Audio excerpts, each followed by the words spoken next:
नमस्कार। स्वागत है आपका इंडिया टॉप डॉक्टर के स्वास्थ्य संवाद के एक और एपिसोड में। आज हम बांझपन के बारे में बात करेंगे। बांझपन दुनिया भर में प्रजनन आयु के लाखों लोगों को प्रभावित करता है और उनके परिवारों और समुदायों पर इसका प्रभाव पड़ता है। अनुमान बताते हैं कि वैश्विक स्तर पर 48 मिलियन जोड़े और 186 मिलियन व्यक्ति बांझपन के साथ रहते हैं। इसके बारे में अधिक जानने के लिए आज हम हरियाणा से डॉक्टर शैलेश जैन के साथ एक छोटी सी बातचीत करने जा रहे हैं। तो आइए उनका स्वागत करते हैं। लेकिन उससे पहले आप हमें अपने बारे में कुछ बताइए। मैं मैडम देखिए आयुर्वेदिक चिकित्सक हूँ और आयुर्वेदा से बहुत सारे डिजीज में काम करता हूँ, जैसे acne, pimple, psoriasis, vitiligo, hair fall, alopecia areata, infertility, piles, fissure और इवन प्रोस्टेट कैंसर और जॉन्डिस। इस तरह से मैं बहुत सारी चीज़ों में केवल आयुर्वेदिक मेडिसिन से काम करता हूँ और मैं आयुर्वेदा का पोस्ट ग्रेजुएट। बहुत बढ़िया सर। तो इनफर्टिलिटी के बारे में बात करने जा रहे हैं। उससे पहले ये जान लेते हैं कि इनफर्टिलिटी कॉज कैसे होती है। क्या चीज है जो इनफर्टिलिटी को बढ़ावा देता है? देखिए इनफर्टिलिटी के कॉज तो बहुत सारे हैं, ठीक है, लेकिन अगर हम देखें ब्रॉडली तो हम इसको तीन जगह बांट सकते हैं। एक तो मेल इनफर्टिलिटी, एक फीमेल इनफर्टिलिटी, और तीसरा 30% दोनों ही अगर रिस्पॉन्सिबल हैं और कुछ अननोन फैक्टर्स भी रहते हैं। तो आज के दिन अगर फीमेल्स की बात करें तो फीमेल्स में रिप्रोडक्टिव ऑर्गन्स में ओवेरी, ट्यूब्स और यूट्रस, तीन चीजें ऐसी होती हैं जो कि रिप्रोडक्शन से डायरेक्टली संबंध रखती हैं। तो इसमें कोई भी प्रॉब्लम होने से इनफर्टिलिटी हो सकती है। ओवरीज में जैसे आज के युग में पॉलीसिस्टिक ओवेरियन डिजीज बड़ा कॉमन है, जो लाइफस्टाइल उसमें बहुत बड़ा कारण मानते हैं कि ओवरवेट अगर फीमेल है, अल्कोहल या स्मोकिंग उसके अंदर है, तो वो एक कारण हो सकता है। अर्ली एज में सीरम इंसुलिन लेवल का बहुत ज्यादा बढ़ा होना, ये एक अनदर फैक्टर है जो ओवेरियन डिजीज को भी पैदा करता है और जिसकी वजह से इनफर्टिलिटी हो सकती है। दूसरा, किसी फीमेल को बचपन में टीबी हुई है तो उसकी वजह से एक पॉसिबिलिटी है कि उसकी ट्यूब्स ब्लॉक हो जाए, लेकिन उससे इनफर्टिलिटी होती है तो उसको बोलते हैं ट्यूबल इनफर्टिलिटी।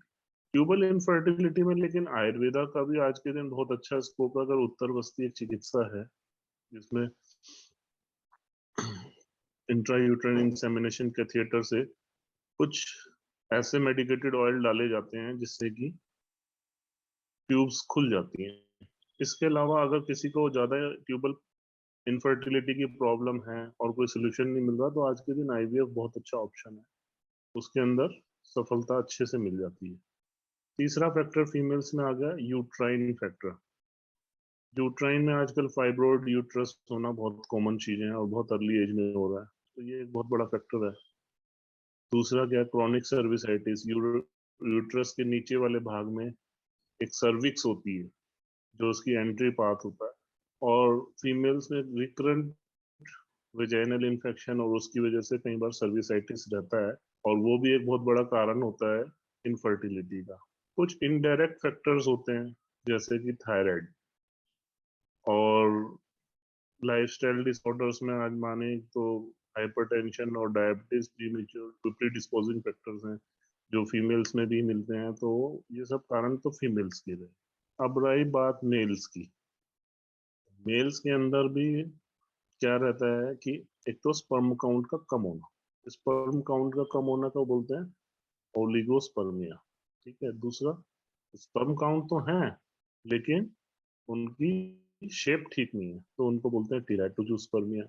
तीसरा जो है, हमारे स्पर्म के अंदर, स्पर्मेटोजोआ के अंदर पीछे पूंछ होती है जो कि जो है मूवमेंट कराती है सीमेन को और स्पर्म्स को, जिसके अंदर की एनर्जी कैप्सूल्स रहते हैं, ठीक है।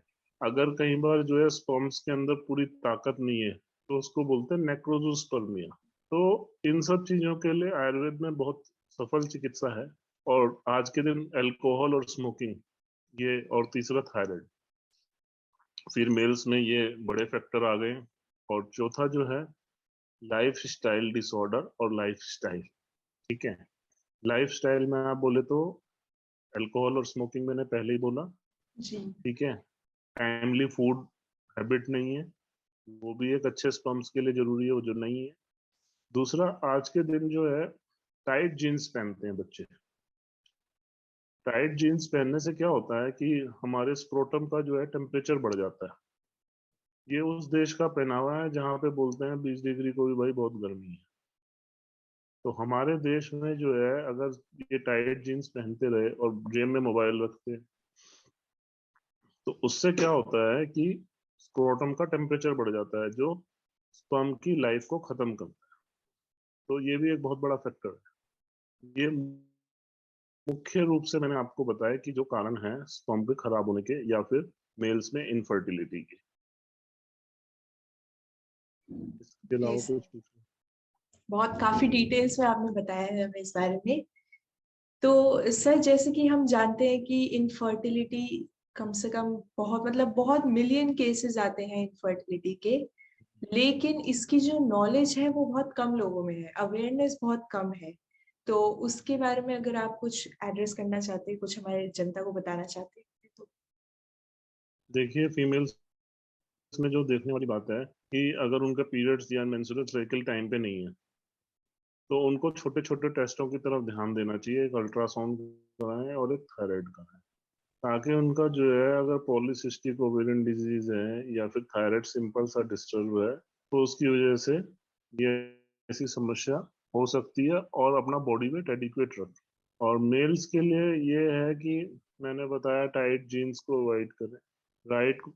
रात को सोते टाइम केवल जो है लूज गारमेंट पहने, tight underwear V shape garment ना पहने। ठीक है, स्मोकिंग अल्कोहल छोड़ दें। और टेस्टिस में कोल्ड स्पंजिंग हम लोग बताते हैं, करने से जो है स्पर्म्स की वाइटिलिटी और मूवमेंट बढ़ जाती है। तो वो भी मैं कुछ पेशेंट्स को बताता हूँ, ये चीजें ध्यान रखने वाली। जी सर, तो कुछ मिथ्स है इनफर्टिलिटी के बारे में। एक मिथ है जो मैं आपसे चाहूंगी क्लियर करना, हमारी जन आपके थ्रू हमारी जनता को क्लियर करना, कि लोगों का ऐसा मानना है कि बर्थ कंट्रोल यूज करने से, बहुत ज्यादा बर्थ कंट्रोल यूज करने से भी इनफर्टिलिटी कॉज होती है। तो क्या ये सच है? नहीं, देखिए ऐसा मैं नहीं कहूँगा। देखिए, इनफर्टिलिटी या बांझपन एक अभिशाप नहीं अपितु इलाज का विषय है। ठीक है, आ, आ, आपने कोई भी अगर कॉन्ट्रासेप्टिव यूज किया है तो for a time being use करेंगे ना। अगर आपने कोई कॉन्ट्रासेप्टिव यूज किया भी है तो for a time being use करेंगे। लेकिन अगर कोई हस्बैंड वाइफ 1 साल तक अनप्रोटेक्टेड सेक्स करते हैं और उनको अगर कंसीव नहीं होता है, तो हम सोचते हैं ये इनफर्टिलिटी। लेकिन ऐसा नहीं है कि contraceptive for a time being आपने यूज किया तो इनफर्टिलिटी हो जाएगी, ऐसा कहना। जी, तो धन्यवाद ये मिथ क्लियर करने के लिए। तो हमने इनफर्टिलिटी के कॉजेस के बारे में और दिक्कतों के बारे में तो बात कर लिया, लेकिन अब इसके ट्रीटमेंट के बारे में बात करते हैं। तो कौन कौन से तरीके से हम ट्रीट कर सकते हैं इनफर्टिलिटी? मैडम देखिए, मैं तो आयुर्वेदिक चिकित्सा करता हूँ, तो वही बोलता हूँ। जैसे ओवेरियन फैक्टर्स को ठीक करने के लिए हम लोग फीमेल्स के अंदर माइका ऐश और डायमंड ऐश का यूज करते हैं। और इसके अलावा वेट रिडक्शन के लिए जो कुछ आयुर्वेदिक मेडिसिन होती हैं वो, और कुछ वेट रिडक्शन रिजीम्स उनको फॉलो करने को बोलते हैं। दूसरा क्या है कि ट्यूबल इनफर्टिलिटी में मैंने बताया उत्तर बस्ती चिकित्सा एक आयुर्वेद में होती है। ठीक है, अगर वो पेशेंट करवाना चाहे तो ठीक है, नहीं तो हम उसको बोलते हैं आईवीएफ करा। ठीक है, तीसरा रहा यूट्राइन फैक्टर। कई बार बहुत सारे नॉन स्पेसिफिक कॉज होते हैं यूट्राइन फैक्टर के, जो पता ही नहीं चलते। ठीक है, तो हमारे यहाँ पे बहुत सारी जड़ी बूटियां हैं, जैसे अशोक है, लौत्र है, अश्वगंधा है, शिवलिंगी है, पुत्र जीवक है, जिनका हम प्रयोग कराते हैं। और साथ में विशद भस्म और स्फुटी का भस्म है। तो काफी अच्छे रिजल्ट्स मिलते हैं, इसमें कोई दिक्कत नहीं होती। लेकिन साथ साथ थायराइड का भी इवेलुएट करना है। थायराइड है तो थायराइड की गोली खानी पड़ेगी, हॉर्मोन्स को बैलेंस करना पड़ेगा। तो ये रहा ट्रीटमेंट की बात। और मेल इनफर्टिलिटी में जो ट्रीटमेंट की बात है उसमें मैं सबसे पहले बताता हूँ cold sponging, loose garments, change in lifestyle, stop smoking and alcohol. और आपको एक बात और बताना चाहूंगा, कुल पूरे महीने में 5 या 6 दिन ही होते हैं जब औरत जो है अनप्रोटेक्टेड सेक्स करके मां बन सकती है। उसको बोलते हैं ओव्यूलेशन टाइम। ठीक है। ओव्यूलेशन टाइम जानने के हमारे यहाँ पे 3 तरीके हैं।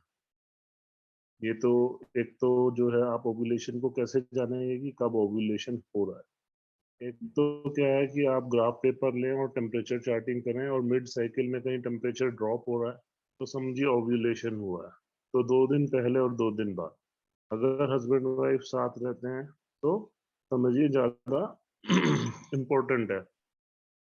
दूसरा जो तरीका है, एलएच सर्च किट्स आ गई हैं आजकल बाजार में। After the 10th day of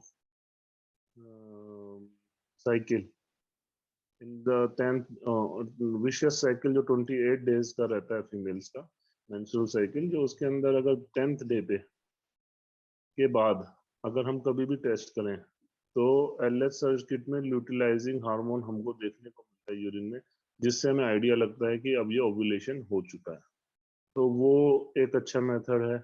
उसमें 10th डे के बाद जब तक वो किट पॉजिटिव नहीं दिखाती जब तक आप रोज टेस्ट कर सकते हैं। तो मोस्ट लाइकली मिड साइकिल यानी कि 28/2, 14 to 16 डेज में कहीं ना कहीं मोस्टली साइकिल में होता है ओव्यूलेशन। और तीसरा होता है फॉलिकुलर स्टडीज, यानी आप 10th डे के बाद रोज अल्ट्रासाउंड कराने जाएं, जिससे आपका फॉलिकल का साइज और जो है कब वो रप्चर होके अंडा नीचे भेज रहे हैं, ओवरी, तो आपको आइडिया लग जाता है। तो उस टाइम पे ज्यादा साथ रहने से कंसीव करने के ज्यादा चांसेस है। जी सर। तो आपने हमें कुछ तरीके तो बताए कि जिससे हम लोग अपनी फर्टिलिटी इंप्रूव कर सकते हैं, उसके अलावा कोई और ऐसे प्रोसेस या कुछ ऐसा जो लोग अपने साथ अपनी बॉडी में कोई लाइफस्टाइल चेंज, कोई डाइट वाइज, जिससे वो अपनी फर्टिलिटी इंप्रूव कर पाए? लाइफस्टाइल में मैंने पहले भी आपको बताया स्नेहा जी कि इसमें एक तो मैंने फीमेल्स को भी बताया अल्कोहल और स्मोकिंग बिल्कुल नहीं करना चाहिए। बॉडी वेट बहुत अच्छा रखें। बॉडी वेट अगर अच्छा है ठीक है, मेंसेस टाइम पे है तो फर्टिलिटी रेट बढ़ता है, नो डाउट। और खान पान में हरी साग सब्जियां फलों का खूब सेवन करें।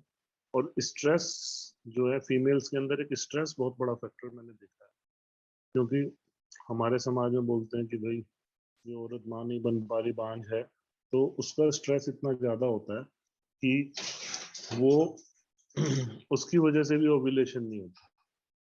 तो स्ट्रेस फ्री माहौल और अच्छी diet, timely diet, adequate weight makes them success.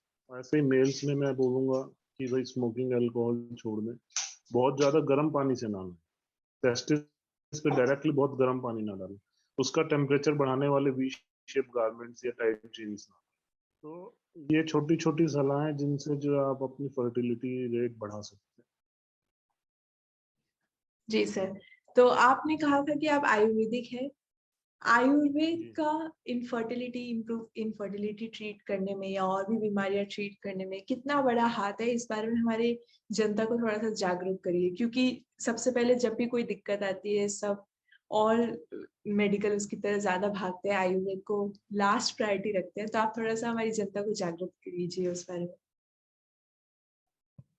नहीं, मैं स्नेहा जी आपको बताना चाहूंगा कि फीमेल इनफर्टिलिटी में जहाँ तक बात है, ओवेरियन फैक्टर और यूट्राइन फैक्टर, ट्यूबल फैक्टर का तो मैं नहीं बोल रहा हूँ अभी। Results are very good. ठीक है। जी सर। मैंने आपको बताया डायमंड एश, माइका एश और ब्राह्मी, शंखपुष्पी, शतावरी, अश्वगंधा, पुत्र जीवक, इस तरह की औषधियां हैं जिनका हम प्रयोग करा के गर्भ धारण कराते हैं। और इसके अलावा मेल्स में भी अश्वगंधा है, विदारी है, स्वर्ण भस्म है और कौंच है। इस तरह की चीजें जिनका प्रयोग करा के नो डाउट स्पर्म्स की क्वालिटी बहुत अच्छी हो जाती है। साथ में लाइफस्टाइल की चीजें भी बताते हैं तो नो डाउट अच्छे रिजल्ट मिलते हैं। जी सर। जी तो अब मैं आपका ज्यादा वक्त नहीं लूंगी। मेरा बस आखिरी सवाल आपसे ये है कि जैसे अभी कोरोना के केसेस बढ़ते ही जा रहे हैं, कभी घटते हैं, कभी बढ़ते हैं। तो आप एज अ फ्रंटलाइन वर्कर आप क्या प्रिकॉशंस ले रहे हैं अपने परिवार की सेफ्टी के लिए, अपनी सेफ्टी और अपने पेशेंट्स की सेफ्टी के लिए? मैडम, प्रिकॉशन तो यही है कि जैसे जो जुकाम खांसी का मरीज है, जिसको तेज बुखार जिसको बुखार है, उसको कहते हैं भाई आइसोलेशन में रहो, ठीक है। दूसरा, उसको डायरेक्टली उसके हम भी कांटेक्ट में आने से बचते हैं और किसी और को भी मना करते हैं। और मास्क पहनना सबको बहुत जरूरी है, जिसको खास तौर से बुखार होके चुका है या बुखार है, या जिसको जुकाम या खांसी है, ठीक है। और दूसरा क्या है कि हम लोग क्या करते हैं, कुछ इम्यूनिटी मेकिंग हर्ब्स हैं, वो रेगुलर हमारे परिवार में सब लेते रहते हैं, जैसे कि गिलोय है, अश्वगंधा है। तो उनसे हमारा काफी ठीक रहता है, कोई दिक्कत नहीं है, यही बात है। और विटामिन सी के लिए भी हम लोग जो है, आंवल की रसायन एक आता है आंवले का, वो यूज करते हैं और रेगुलर च्यवनप्राश खाते हैं। बहुत बढ़िया सर, आपसे बात करके बहुत अच्छा लगा, बहुत कुछ सीखने को भी मिला। तो धन्यवाद हमारे साथ जुड़ने के लिए। हम आपसे उम्मीद करते हैं हम आपसे अगले इंटरव्यू में मिलेंगे। और अगर आप लोग डॉक्टर शैलेश का अपॉइंटमेंट बुक करना चाहते हैं तो आप इंडिया टॉप डॉक्टर की वेबसाइट पे जाके बुक कर सकते हैं। धन्यवाद।